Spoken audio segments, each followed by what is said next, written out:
नमस्कार। एनएमटीवी के इस प्रथम इंटरव्यू में आपका स्वागत है।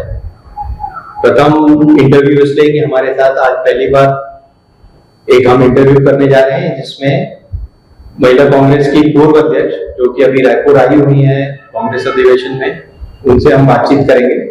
लेकिन अधिवेशन से ज्यादा हम बातचीत करना चाहेंगे मध्य प्रदेश में चुनाव के क्या आसार हैं, क्या स्थितियां बन रही हैं वहां पे और उनकी अपनी क्या गणना है। स्वागत है शोभा जी। आप बताएं, मुझसे ज्यादा आपको इस विषय पे बोलना चाहिए कि इस वक्त मध्य प्रदेश में कमलनाथ जी की जो कांग्रेस है, जो उनकी अध्यक्षता में, उसकी क्या स्थिति है? देखिए नीरज जी, पिछला चुनाव हमने आदरणीय कमलनाथ जी के नेतृत्व में तमाम कांग्रेस जन ने एकजुट होकर मेहनत करके हमने चुनाव जीता और चुनाव जीता और उसके बाद सरकार बनाई। 1.5 साल सरकार बहुत अच्छी चली और उसके बाद बीजेपी ने विधायकों को खरीदा और सरकार दी। जो 1.5 साल में आदरणीय कमलनाथ जी ने जो काम किए, चाहे वो बिजली का बिल 1 रुपया यूनिट करने की बात हो, चाहे कर्जा माफी हो किसानों की, नवयुवकों के रोजगार की बात हो, महिलाओं के लॉ एंड ऑर्डर की बात हो, ये तमाम चीजें जिस तरह से शुरुआत हुई बहुत ही अच्छी थी।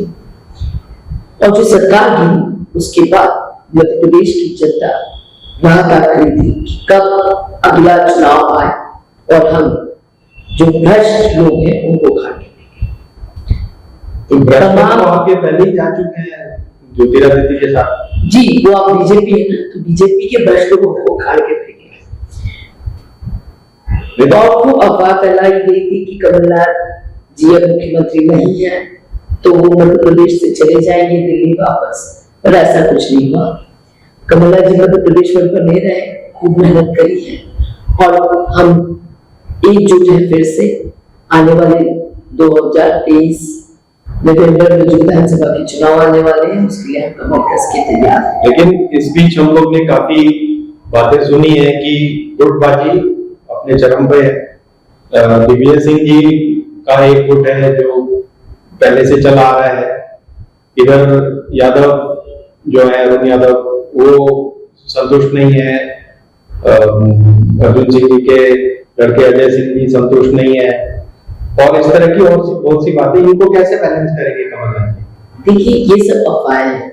जहां तक गुटबाजी का सवाल है, सिंधिया जी के जाने के बाद मध्य प्रदेश में गुटबाजी खत्म हो चुकी है कांग्रेस के अंदर और आज हर व्यक्ति जाता है, चाहे वो दिग्विजय सिंह जी हो, अरुण हो, अजय सिंह हो, तमाम ग्रुप, कचौरी जी हो, तमाम ग्रुप सब चाहते हैं कि कांग्रेस आए सत्ता में, जिससे कि मध्य प्रदेश का एक स्वर्णिम युग आए। क्योंकि आज मध्य प्रदेश जूझ रहा है भुखमरी से, बेरोजगारी से, महिला अत्याचार से, आदिवासी दलित अत्याचार से, एक गुंडा राज माफिया हावी है। ऐसे में कांग्रेस जन जानता है, समझता है कि अगर हम आपस में बिखरे तो एक और बार बीजेपी काबिज हो सकती है और अगर हम एक रहे, आदरणीय कमलनाथ जी के नेतृत्व में सब एक रहेंगे तो हम सरकार आएगी और हम मध्य प्रदेश में को उसका जो ड्यू है, जो अधिकार है लोगों का, वो उनको दिलाएंगे। तो क्या नए लोगों को मौका देंगे कमलनाथ जी? बिल्कुल। देखिए अभी जो नगर पालिका नगर निगम के चुनाव में उसमें नए लोगों को लड़ाया गया और जो सीट जैसे ग्वालियर की हम 57 साल से नहीं जीते थे वो हम जीते, जबलपुर हम करीब 23-25 साल से नहीं जीते थे वो हम जीते, उज्जैन हम जीत गए थे पर प्रशासन की मेहरबानी से हमें हारा घोषित किया गया। तो तमाम छिंदवाड़ा हम जीते, तमाम ये जो लड़े हैं वो सब नए लोग थे और ऐसा नहीं है कि वो बहुत सालों से पॉलिटिक्स में थे, पर उनका एक काम था जो सेवा थी, उसके एवज में उनको टिकट मिला और वो जीत गया। तो मैं समझती हूँ कि नए लोगों को बिल्कुल अवसर मिले। लेकिन होता क्या है, जब विधानसभा चुनाव आते हैं तो एक गुट विशेष हावी हो जाता है, जैसा कि हमने पिछले कमलनाथ जी की कैबिनेट में भी देखा कि करीब 10 या 12 ठाकुर मंत्री थे जिसकी की बड़ी चर्चा रहती थी।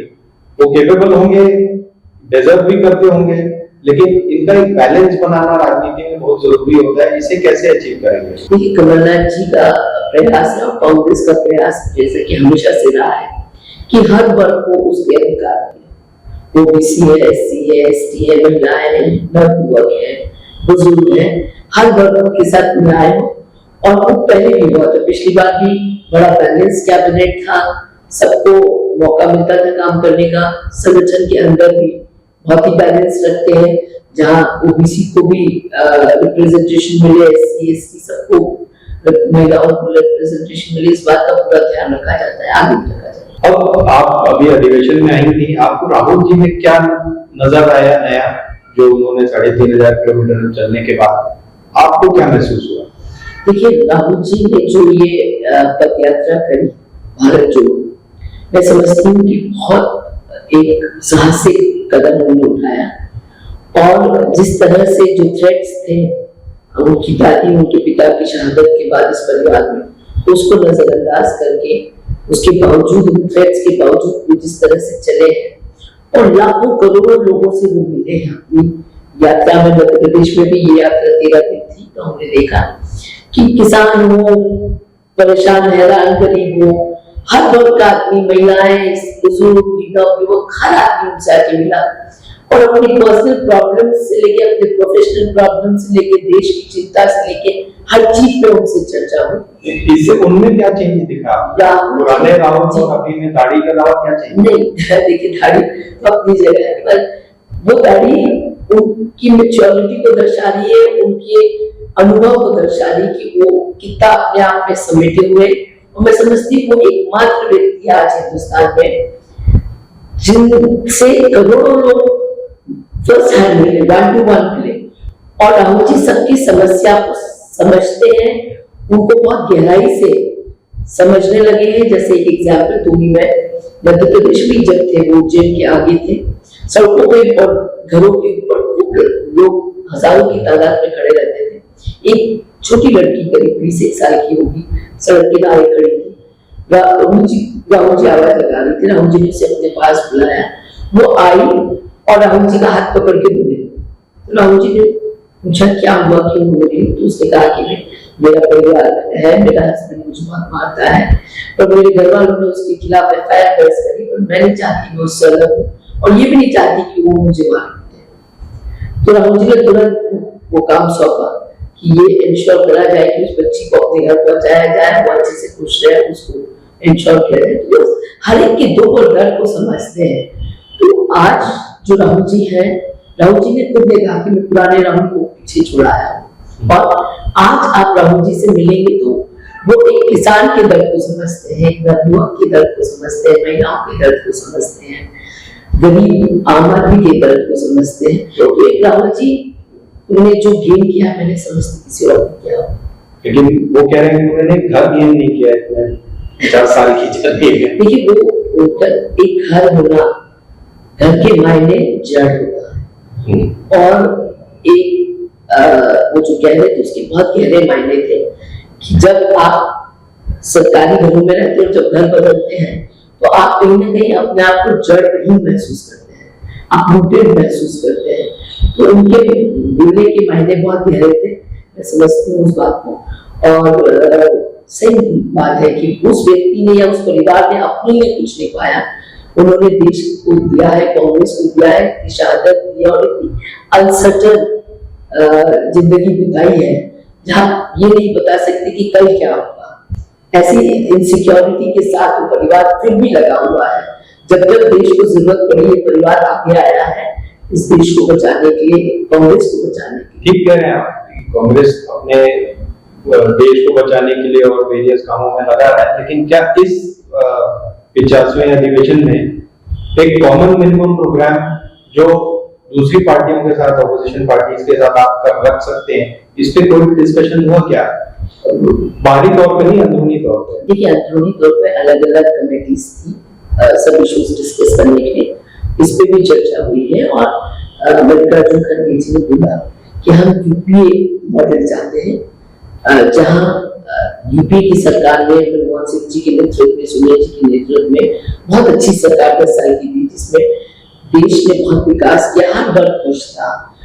ऐसी ही एक मॉडल हम आगे भी चाहेंगे, जब सब लाइक माइंडेड पॉलिटिकल पार्टीज इकट्ठी हों और जिनका उद्देश्य सत्ता के माध्यम से सेवा, सत्ता के माध्यम से अपने गुटों को, अपने दोस्तों को बहुत ज्यादा पैसे कमाना और देश को बेचना ना, एक ऐसा मॉडल चाहते हैं, उस पर काम चल रहा है।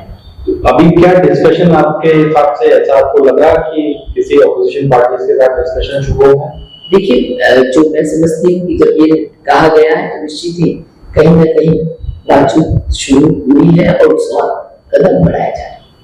आखिरी सवाल ये है कि जिस तरह से आप एक महिला संगठन की हेड थी और अब इन संगठन, उस समय तो संगठन बहुत अच्छा काम कर रहा था, लेकिन अब ऐसा कुछ लग नहीं रहा कि महिला संगठन या युवक कांग्रेस तो फिर भी कुछ करता दिखता है, बट जो आपके खासकर सेवा दल, ये सब करीब करीब सुप्तावस्था में चले गए, इनका क्या करेंगे? देखिए, एनएसयूआई, कांग्रेस, महिला कांग्रेस और सेवा दल 4 फ्रंटल ऑर्गेनाइजेशन है कांग्रेस की, जो कि फुट सोल्जर्स का काम करते हैं, जो जन्म पे लड़ा। उसमें सेवा दल तो कुछ करता नहीं था, तो इनको निश्चित ही और एक्टिव होने की जरूरत है, घर घर पहुंचने की जरूरत है, जन जन तक पहुंचने की जरूरत है। और इसको एक्टिव करने के लिए संगठन को भी ध्यान देना होगा कि कहीं ना कहीं इनको एम्पावर भी ज्यादा करना पड़ेगा और कई प्रोग्राम्स इनको देने होंगे जिसके माध्यम से ये अपनी गतिविधियां जारी रखे। तो इस और जरूर थोड़ी मेहनत करने की आवश्यकता है। शोभा जी ने हमारे सवालों का बहुत अच्छी तरह से उत्तर दिया। उन्होंने कोई ऐसी कंट्रोवर्सी नहीं करना चाहती जब ऑपोजिशन पार्टीज के साथ कोई बातचीत चल रही है। यहाँ हमें कम से कम ये बातें पता चली कि अंदर कुछ कॉमन मिनिमम प्रोग्राम की सुगबुगाहट है और राहुल जी में जो नए परिवर्तन आए हैं इससे कांग्रेसियों को काफी उम्मीद है। आगे हम दूसरे मेहमानों से भी मिलेंगे, इसका इंतजार कीजिए। तब तक के लिए धन्यवाद। हिंदुस्तान जिंदाबाद।